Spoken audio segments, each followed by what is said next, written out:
fait pas de toi le meilleur entraîneur au monde. Mais je trouve que c'est amélioré beaucoup, puis il y a vraiment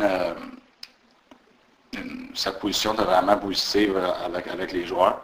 Puis on avait une équipe jeune, puis tu voyais qu'il y a la passion du hockey. Il y avait une équipe jeune, il aimait ça, être sur la glace avec nous. Puis, mais c'est un gars qui est relativement calme dans la chambre, il va rarement crier.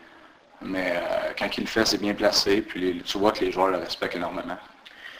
Au niveau des Coyotes de Phoenix, les grands leaders, tes meilleures chambres dans l'équipe, ça peut être qui?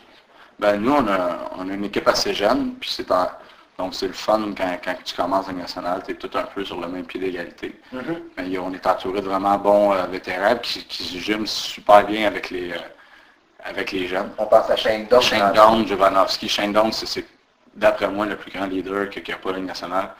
Je parle pas juste sur la glace, parce que sur la glace, c'est peut-être le gars qui travaille le plus fort, mais aussi dans la chambre. Je sais qu'il y a eu beaucoup de critiques envers lui du côté canadien-français, mais moi, j'en crois pas une seconde de ce qui est arrivé, premièrement, parce que c'est le meilleur gars que je connaisse, c'est l'exemple idéal pour être un capitaine d'équipe. Je pense que c'est ça. Puis pas juste lui, il y a des gars comme Derek Morris, Jovanovski qui amènent l'exemple sur la glace puis dans la chambre. C'est pour ça que je pense que les Coyotes ont connu une bonne saison l'année passée. Comment c'est jouer à Phoenix? Parce qu'on ne se le cachera pas, Phoenix n'est pas un très très grand marché de hockey. Vous ne faites peut-être pas ça le compte à tous les matchs. Est-ce que tu trouves quand même une motivation? Oui, c'est sûr. Surtout quand tu commences en national comme ça, tu n'as pas besoin de foule ou de te faire pousser pour être motivé. Mais c'est une ville incroyable, je pense. Peut-être pour les côtés hockey, c'est peut-être pas l'idéal parce que, comme tu dis, les fans ne sont pas toujours là. Mais ça commence à augmenter. Cette année, tu voyais que les partisans s'identifiaient encore plus à l'équipe. C'est une équipe jeune, comme j'ai dit, qui ont été surprenants. On était surprenants cette année. Puis je pense que c'est bon pour le futur. Mais c'est sûr que ça restera, ça ne va jamais être comme à Montréal ou Toronto, des places comme ça. Mais il y a d'autres côtés positifs. Il fait beau toujours. Et voilà, tu n'as pas de neige. Non, c'est ça. Je veux dire, il y a des pour et des contre. Puis je pense qu'on n'est pas à blâmer à Phoenix. Tu me parles de l'équipe qui est jeune. Est-ce que l'année prochaine, c'est envisageable une place dans les séries éliminatoires? On sait que l'association de l'Ouest est très, très compétitive. Donc, est-ce que c'est réalisable pour vous? C'est réalisable, c'est sûr. Je pense qu'on était très près cette année. Puis, chaque équipe a une chance maintenant. C'est plus comme il y aura 5-10 ans que tu savais presque d'avance c'était qui les 8 équipes qui devaient faire les séries. Puis, c'est sûr qu'il va y avoir beaucoup de pression. L'année passée, il n'y a pas vraiment d'attente sur l'équipe. Tout le monde nous voyait 14-15e. On a vraiment été dans la course tout le long. Donc, c'est sûr, il y a beaucoup de joueurs, dont moi-même, puis Peter Mueller, des gars qui ont eu des grosses saisons, leur saison recrue.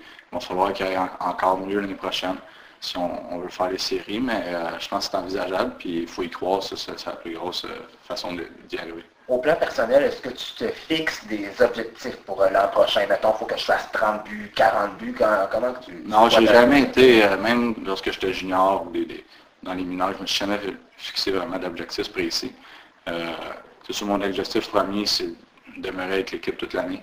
Ça, t'es jamais établi tant que tu es là. Je veux dire, tout le temps quelqu'un qui vient te pousser pour prendre ta place. Puis ça, c'est mon objectif, le seul que je peux me fixer. Ce qui est statistique, c'est en travaillant fort, à un moment donné, ça vient. Puis c'est sûr, c'est tout le temps de ton utilisation aussi. Donc, je ne veux pas me mettre de pression supplémentaire vis-à-vis de ça. Puis je pense que si j'arrive à jouer tous les matchs, pas de blessures, puis toutes ces choses-là, à la fin de l'année, ça devrait être positif. À jouer avec les meilleurs joueurs au monde, parce que peut-être certains joueurs ont été tes idoles. Quel joueur s'est dit, hey, je suis impressionné, moi je suis à la même glace qu'un tel? Quel joueur la nationale qui... Ben, c'est sûr, il y a des joueurs, ça demande dans les plus vieux maintenant, des Mike Modano, Joe Sakic, même Jovanovski qui est dans mon équipe, c'est un excellent, c'est un super bon gars, mais en même temps, je l'ai vu jouer pendant que moi j'étais plus jeune. C'est impressionnant, mais il y en a que c'est sûr que sont jeunes, ils ont mon âge, ils sont vraiment dominants, puis tu regardes aller, puis tu te dis, c'est remarquable ce que des gars comme Sidney Crosby peuvent faire, Malkin, Ovechkin, ces gars-là, c'est encore plus jeune que moi, puis tu vois qu'ils sont dans une classe à part.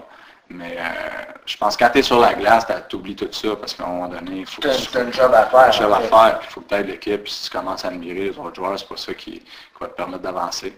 Mais ça reste toujours un petit peu impressionnant quand tu vois des joueurs qui ont dominé la Ligue nationale comme ça.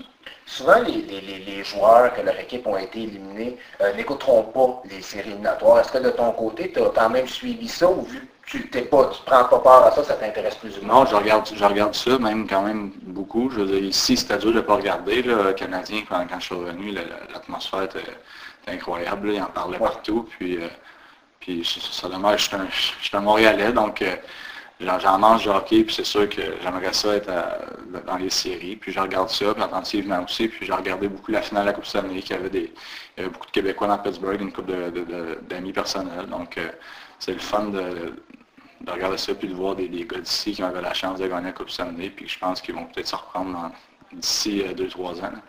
Mais non, je regarde ça même plus que peut-être quand j'étais plus jeune. OK. Tu me parles de Montréal. Est-ce que c'est ton rêve un jour de porter l'uniforme du tricolore? C'est sûr, oui, c'est sûr que c'est un rêve. Maintenant, il y a 30 équipes, donc c'est très difficile à prévoir si je vais jouer un jour à Montréal. C'est sûr que ça doit être incroyable. Il y a une pression supplémentaire, c'est officiel, mais ça reste que c'est d'ici que je viens. J'ai vu cette équipe-là gagner des Coupes Stanley quand j'étais jeune. Ils sont venus jouer à Phoenix, puis j'ai trouvé ça spécial de jouer contre eux. Donc, j'imagine pour un jeune Québécois qui joue pour le Canadien, c'est à tout qu'ils a vu gagner, c'est ça. Puis en grandissant, il a regardé cette équipe-là. Ça doit être incroyable le feeling que tu as à chaque jour. En terminant l'entrevue, je voulais te parler, sûrement tu es au courant, Luc Bourdon, son décès en moto. Est-ce qu'il y a des politiques dans la Ligue nationale? Toi, Joël Perreault, est-ce que tu as le droit de faire la moto où les Coyotes de Phoenix disent certaines choses, vous n'avez pas le droit de faire ça? Comment ça marche? Honnêtement, il faudrait que je regarde mon contrat plus attentivement, mais je crois pas, j'ai entendu dire, là, ça s'est parlé beaucoup après que Luc est décédé, mais je crois pas qu'il y ait des règles noir sur blanc qui disent qu'on n'a pas le droit. Je dirais pas qu'il n'aurait pas dû en faire ou qu'il a bien fait de s'acheter une moto, des affaires comme ça. Parce que je pense que ça dépend de la passion du jeune. Je veux dire, lui, s'il aimait faire de la moto, c'est qu'en même temps, ça demeure que c'est une malchance. Je veux dire, ça pourrait arriver en véhicule, ça pourrait arriver en marchant, mais c'est sûr, moi, personnellement, je ne suis pas un mordu du terre, je ne suis pas un mordu des affaires comme ça, mais ça demeure, la moto, c'est un moyen de transport, donc c'est dur d'arriver et de dire aux jeunes, tu n'as pas le droit de t'en acheter. Mais je pense... L'équipe pourrait exiger, je pense que ça serait pas fou de dire pas le droit de faire des affaires comme ça, comme le ski alpin est interdit sans même être interdit. Je pense pas que c'est écrit, mais ça demeure un raisonnement logique, surtout durant la saison. Tu ne vas pas faire d'autres sports qui peuvent mettre en cause ta carrière. Même. Bon, ben Joël Perreault, je te remercie de l'entrevue. Donc, on va te souhaiter une très bonne saison l'année prochaine. Donc, pour cet été, c'est l'entraînement 5 jours sur 5. Comment ça fonctionne? L'entraînement, oui, assez intense. Chaque été est de plus en plus important si je veux me tailler une place puis avoir un impact avec les Coyotes. Donc, je m'entraîne fort, même, je dirais, 6 fois par semaine. Des fois, plus ça va avancer à 2 fois par jour. Est-ce que vous faites un peu de glace? Est-ce que vous allez aux 4 glaces, exemple? Non, à ce temps-ci, au mois de juin, c'est un peu moins intense. Peut-être 1 fois par semaine, là, je vais trouver des ligues un peu partout.